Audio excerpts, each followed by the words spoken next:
नमस्कार प्यारे साथियों, स्वागत है एक और नए सेशन में। दोस्तों, आज की क्लास में पीटीटी एग्जाम्स 2025 के लिए रीजनिंग्स के अति महत्वपूर्ण प्रश्न देखेंगे जो पिछले सालों में पूछे गए प्रश्न और उन प्रश्नों से संबंधित जो भी क्वेश्चन बनने वाले थे ये क्वेश्चन सिलेक्ट किए हैं।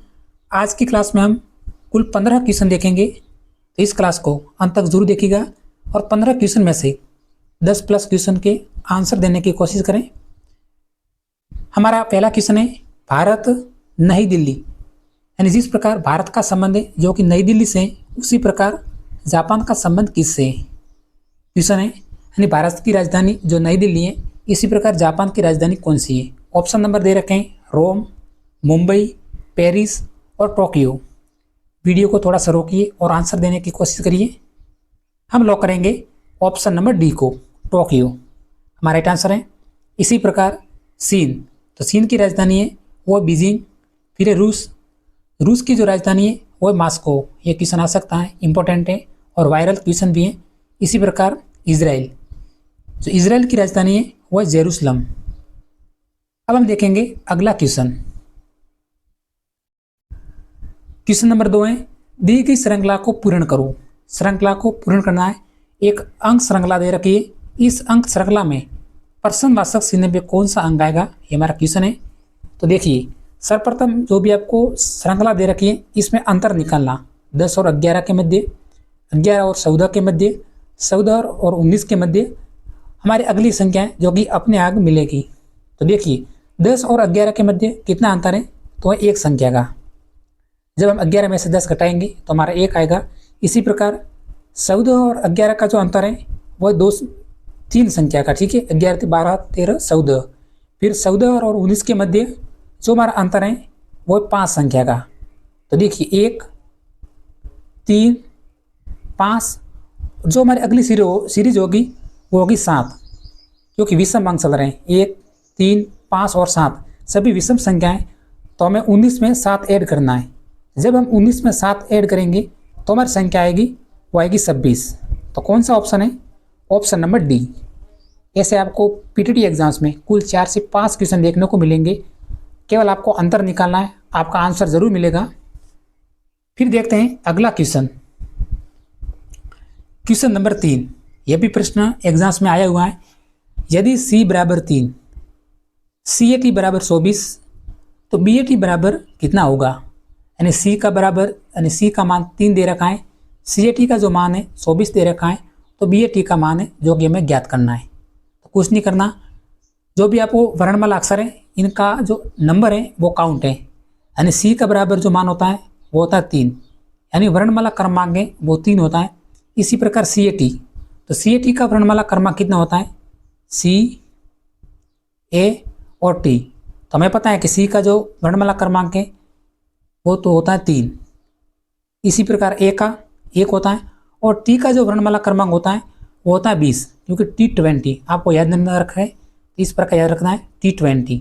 टी का जो वर्णमाला क्रमांक है वो 20। तो इसको जब हम ऐड करेंगे तो हमारी संख्या आएगी वो आएगी 24। तो देखिए ऑप्शन में दे रखा है CAT बराबर 24। इसी प्रकार हमें BAT का मान है जो कि काउंट करना है, BAT। आप समझ गए होंगे। तो B का जो क्रमांक है वो 2, A का जो वर्णमाला क्रमांक है वो 1 और T का जो वर्णमाला क्रमांक है वो 20। तो टोटल हम इसको गिनेंगे तो हमारी संख्या होगी 23। कौन सा ऑप्शन है, option number B correct answer है। बहुत ही सिंपल क्वेश्चन था। अगर आप इस क्वेश्चन को पहले से समझ रखा है तो आपका क्वेश्चन कभी गलत नहीं होगा। पीटी के अभ्यर्थियों, इस क्लास से जुड़ जाइए और क्लास को अंत तक जरूर देखिएगा। अगर क्लास पसंद आए तो एक सब्सक्राइब जरूर करना। क्वेश्चन नंबर 4 है हमारा, जिस प्रकार व्रत का संबंध है जो कि परिधि से। प्रश्न क्या पूछ रहा है कि व्रत का संबंध है परिधि से। तो हमें जैसे कि हमारी व्रत है, इसका जो संबंध होता है वो परिधि, यानी व्रत के चारों ओर की जो भी रेखा है ये हमारी परिधि है। तो उसी प्रकार वर्ग का संबंध किससे है, जैसे वर्ग की आकृति है इसका, तो इसका संबंध किससे होता है, क्षेत्रफल से होता है, कोण से होता है, परिणाम से होता है, तो विकिरण से होता है। तो पहले से जो भी आपको ऑप्शन बिल्कुल नेगेटिव है उसको कैंसिल करना है। कोण, वर्ग का संबंध है कोण से नहीं होता है, विकिरण से भी नहीं होता है। तो जिस प्रकार वर्त का जो परिधि से संबंध होता है, उसी प्रकार जो वर्ग का संबंध होता है वो होता है परिणाम से। कौन सा ऑप्शन है? Option number C. यह क्वेश्चन बीएसटीसी में 2 बार पूछा गया है और राजस्थान पुलिस कांस्टेबल भर्ती 2019 में भी पूछा जा चुका है। पीटीटी में भी ऐसा कैसा क्वेश्चन आने वाला है संबंध से रिलेटेड। अगला क्वेश्चन है, किस प्रश्न आकृति में उत्तर आकृति चिन्हित है? ऐसे प्रश्न जेल फरवरी एग्जाम्स 2025 में कम से कम 15 क्वेश्चन आए, पूरे के पूरे 15 क्वेश्चन आए रीजनिंग से संबंधित बेसिक क्वेश्चन। तो यह आकृति किस आकृति में फिट है क्वेश्चन हमारे ये। तो थोड़ा सा इस क्वेश्चन को पहले जल्दबाजी नहीं करनी, ध्यान से देखना है। तो कौन सी आकृति है जो इस सभी ऑप्शन में समाहित है? इनमें से कोई भी एक ऑप्शन में शामिल है। तो हम लॉक करेंगे ऑप्शन नंबर ए को। इसमें यह आकृति समाहित है, आप देख सकते हैं। ऑप्शन नंबर ए में बिल्कुल फिट आकृति चिन्हित है। ऐसी की ऐसी आकृति इस ऑप्शन में बन रही है, बाकी बी ऑप्शन में भी नहीं बन रही है। सी ऑप्शन तो बिल्कुल गलत है और डी ऑप्शन भी। तो ए कौन सा ऑप्शन में शामिल है? ऑप्शन नंबर डी में। आप देख लीजिए, हमें ए ऑप्शन नहीं बनना है जल्दबाजी में, ऑप्शन नंबर डी को लॉक करना है, हमारा राइट आंसर है। क्वेश्चन नंबर 6 देखते हैं। अब 3 के विपरीत फलक पर कौन सी संख्या होगी? क्वेश्चन मार्क देखिए, 3 के विपरीत फलक पर। अगर इस क्वेश्चन को अभी से ध्यान से समझाएं तो आपका पीटीटी एग्जाम्स में ये क्वेश्चन गलत नहीं होगा। बिल्कुल बेसिक तरीके से समझाऊंगा। तो सर्वप्रथम हमें घड़ी की सुई की दिशा में जो भी आपको आकृति दे रखी है, आकृति 1 और 2, इसको घड़ी की सुई की दिशा में अंक लिखने। तो सर्वप्रथम इस आकृति में 4, 2 और 1, इसको घड़ी की सुई की दिशा में लिखनी है। फिर दूसरी आकृति में कॉमन अंक देखना है। जैसे प्रथम आकृति में 4 कॉमन है, दूसरी आकृति में आपको देखना है कौन सी संख्या कॉमन है, तो 4। फिर इस 4 से घड़ी की सुई की दिशा में आपको अंक लिखना है। मैं अभी समझाता हूँ। जैसे इस 4 को, फिर 2 को और 1 को घड़ी की दिशा में लिखेंगे तो 4, 2 और 1 इस प्रकार होगी।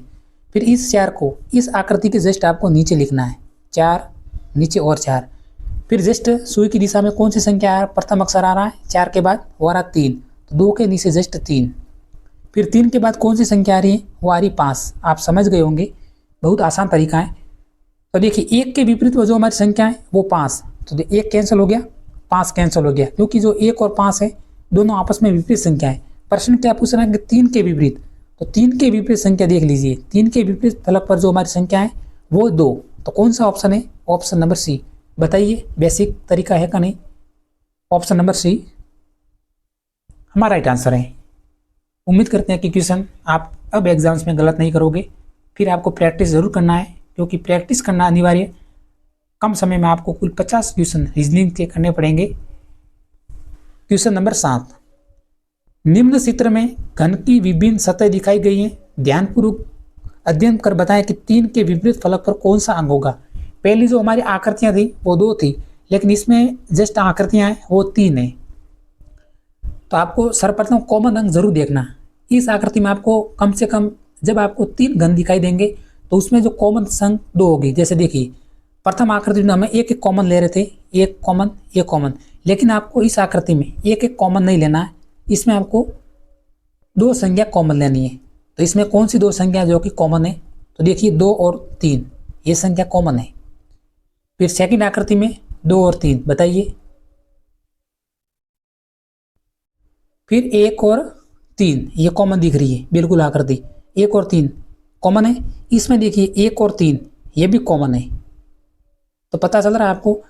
प्रथम आकृति देखिए 2 और 3, फिर 2 और 3, तो 2 और 3 कॉमन है। तो 1 के विपरीत फलक पर जो हमारी संख्या आई वो आई 4। इसमें 1 और 3 यहाँ पे दे रखे हैं। सेकंड आकृति में 1 और 3 यहाँ दे रखे हैं।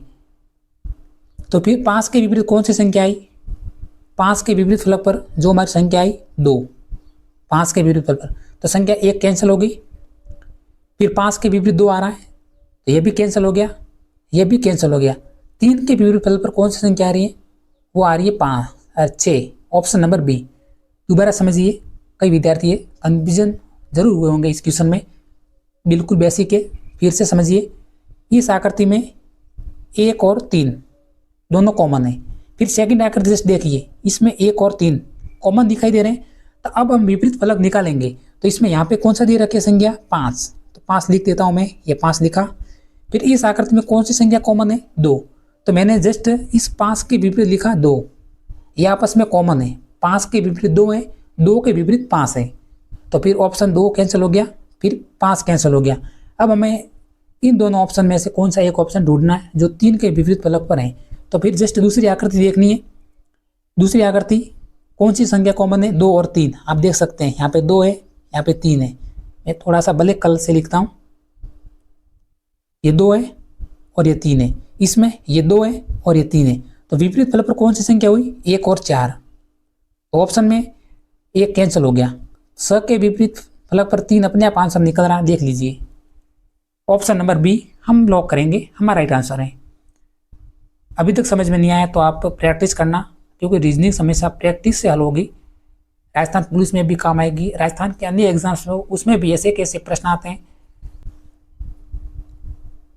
अंग्रेजी के वर्णमाला अक्षर ABCD, फिर दे रखे हैं WXYZ। तो ABCD WXYZ इन अक्षरों के मध्य कोई संबंध है।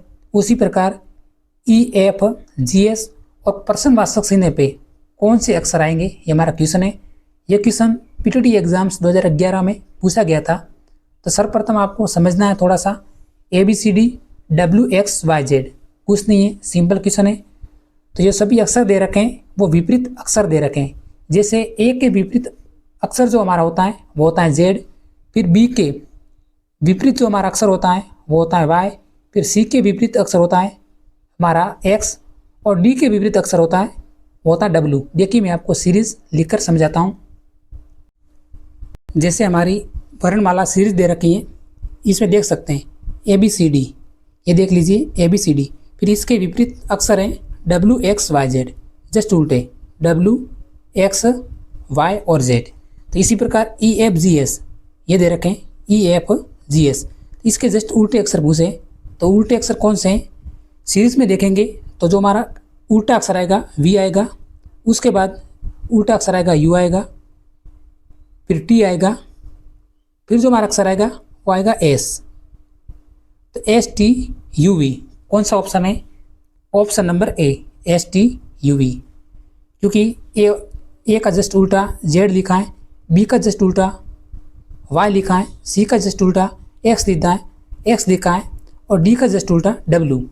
तो इसी प्रकार S का जस्ट हमारी जो उल्टी संख्या होगी वो होगी S, फिर G की जस्ट उल्टी होगी T GT, फिर F की जस्ट उल्टी संख्या होगी वो होगी U, और E की जस्ट उल्टी संख्या होगी वो होगी V। तो ऑप्शन नंबर A। आपको सर्वप्रथम ऐसे ही सीरीज बना लेनी है, मात्र 2 मिनट लगेंगे, क्योंकि ऐसे क्वेश्चन 1-2 नहीं पूछेंगे, कम से कम 5 से 6 क्वेश्चन आएंगे, फिक्स हैं PTT एग्जाम्स में। अगला क्वेश्चन, क्वेश्चन नंबर 9। PTT के विद्यार्थियों क्लास को लाइक और सब्सक्राइब जरूर कर लें। अगर आपने अभी तक लाइक सब्सक्राइब नहीं किया है तो अभी जरूर करें। निम्नलिखित में से कौन सा एक लीप वर्ष है, लीप वर्ष हिंदी में कहते हैं अधिवर्ष। तो अधिवर्ष कौन सा है, जैसे 2016 हमारा एक अधिवर्ष है, प्रश्न को समझना जरूरी है। फिर 2016 के बाद जो हमारा अगला अधिवर्ष होगा वो होगा 2020 के बाद अगला जो हमारा अधिवर्ष होगा 2024 के बाद अगला हमारा लीप वर्ष होगा 2028।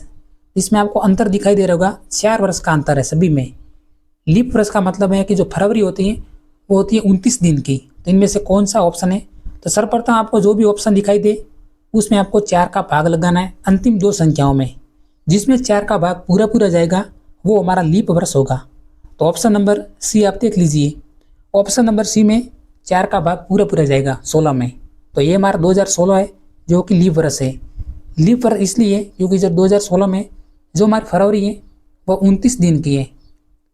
अगला हमारा वर्ष होगा 2028 में जो हमारी फरवरी होगी वो होगी 29 दिन की, क्योंकि वो एक लीप वर्ष है। उम्मीद करते हैं कि क्वेश्चन आपने जरूर समझा होगा।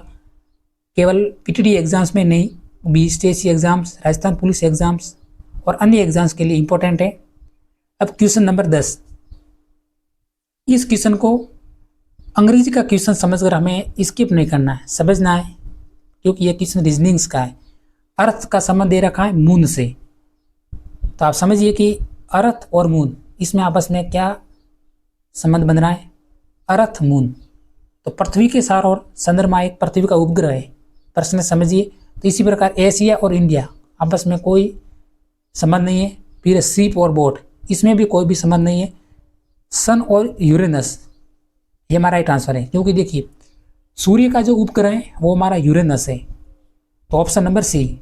बाकी एलिफेंट और यहाँ पे एंट सिटी दे रखा है, इसमें भी कोई नहीं। तो ऑप्शन नंबर सी को लॉक करेंगे, हमारा राइट आंसर है। समझने वालों के लिए बिल्कुल बेसिक क्वेश्चन है रीजनिंग्स के। ऐसे के प्रश्न है जो कि एग्जाम्स में आते हैं। नीचे दी गई आकृति में त्रिभुजों की संख्या कितनी है? त्रिभुजों की संख्या, इस क्वेश्चन को समझने के लिए आपको बहुत अच्छी ट्रिक्स बताएंगे। नीचे दी गई आकृति में त्रिभुजों की संख्या कितनी है? तो आपको सर्वप्रथम अंकित करना है 1, 2 और 3। फिर जो भी आपको संख्या दिखाई दे रही है इसको आपस में काउंट करना है। तो 3 और 2, 5 और 1, 6। तो इस आकृति में जो त्रिभुजों की संख्या है वो हमारी 6 फिक्स है। ऑप्शन में नहीं है, लेकिन जो संख्या सही है वो है 6, बिल्कुल राइट आंसर है 6। कोई बात नहीं, अलग से ई ऑप्शन देख लीजिए, क्योंकि इस वर्ष आपको ई ऑप्शन देखने को मिलेगा। 2025 में पीटीटी एग्जाम्स में आपको अलग से ई ऑप्शन देखने को मिलेगा। तो ऑप्शन नंबर राइट आंसर है ऑप्शन नंबर ई से। मान लीजिए इस प्रश्न को इस तरह से एग्जाम से पूछा जाता कि एक और सीधी रेखा खींच जाती। अब पूछता कि इस त्रिभुज में, इस आकृति में त्रिभुजों की संख्या कितनी है, तो कितनी होती? कुछ नहीं करना, संख्या को अंकित करना 1, 2 और 3। तो इसमें हमें पता चला कि संख्या, कुल त्रिभुजों की संख्या है वो है 6। फिर दूसरी आकृति में भी इस प्रकार काउंट करना 1, 2, 3, फिर इसको 6। तो इस आकृति में त्रिभुजों की संख्या है वो है 12। नेक्स्ट क्वेश्चन, वेन आरेख। 2 क्वेश्चन आएंगे वेन आरेख से संबंधित, ज़्यादा भी आ सकते हैं। आंखें, अंग और हृदय को प्रदर्शित करने वाला वेन आरेख कौन सा है? Basic question. तो कौन सा ऑप्शन होना चाहिए? ये ऑप्शन इस प्रकार से है,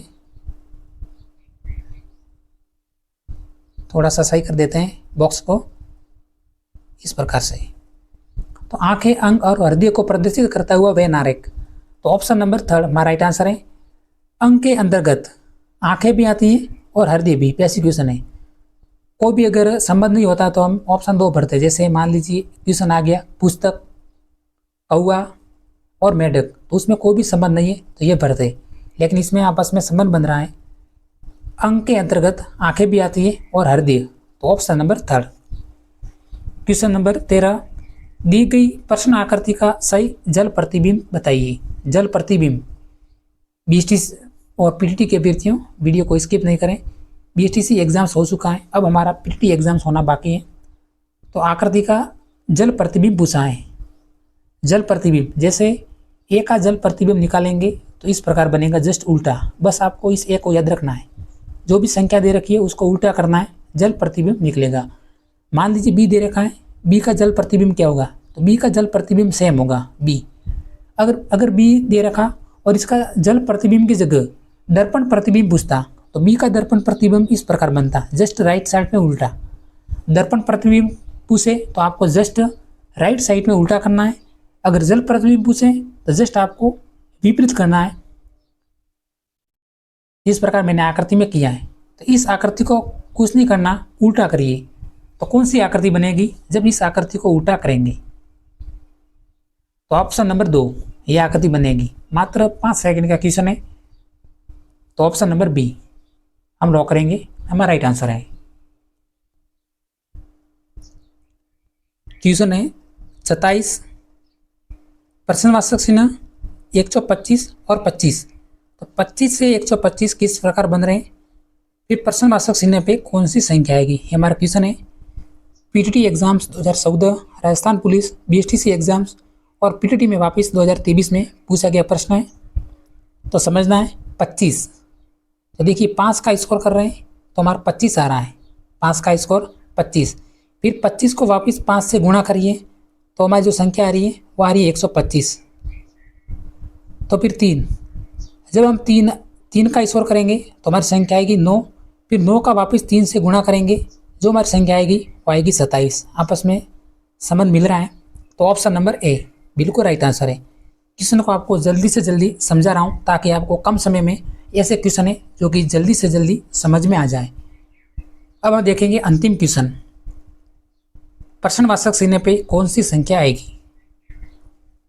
संख्या दे रखी है 1, 8, 27 और प्रश्नवाचक चिन्ह। तो कुछ नहीं करना, इसमें आपको अगर ऐसी आकृति दिखाई दे तो उसमें स्क्वायर रूट और घन रूट में संख्या देखनी है। तो 1 का स्क्वायर करेंगे तो 1 आ रहा है। इसी प्रकार जब हम 2 का स्क्वायर कर रहे हैं तो हमारी संख्या आ रही 4, लेकिन 2 का क्यूब कर रहे हैं तो हमारी संख्या बिल्कुल 8 आ रही है। जब हम 1 का क्यूब करेंगे तो हमारी संख्या वापस 1 आएगी। फिर 27, तो 27 में 3 का क्यूब करेंगे तो हमारी संख्या 27 आएगी। 3 इंटू 3 इंटू 3, तो 1, 2, 3 और प्रश्नवाचक चिन्ह में जो हमारी संख्या है वो है 4। तो 4 का क्यूब करिए, 4 इंटू 4 इंटू 4, यानी संख्या आएगी हमारी 64। कौन सा ऑप्शन है? ऑप्शन नंबर डी हमारा राइट आंसर है। उम्मीद करते हैं कि ये क्लास आपको पसंद आई होगी। अगर हमारी क्लास पसंद आई है तो एक सब्सक्राइब जरूर करें। तब तक मिलते हैं नेक्स्ट वीडियो में। जय हिंद।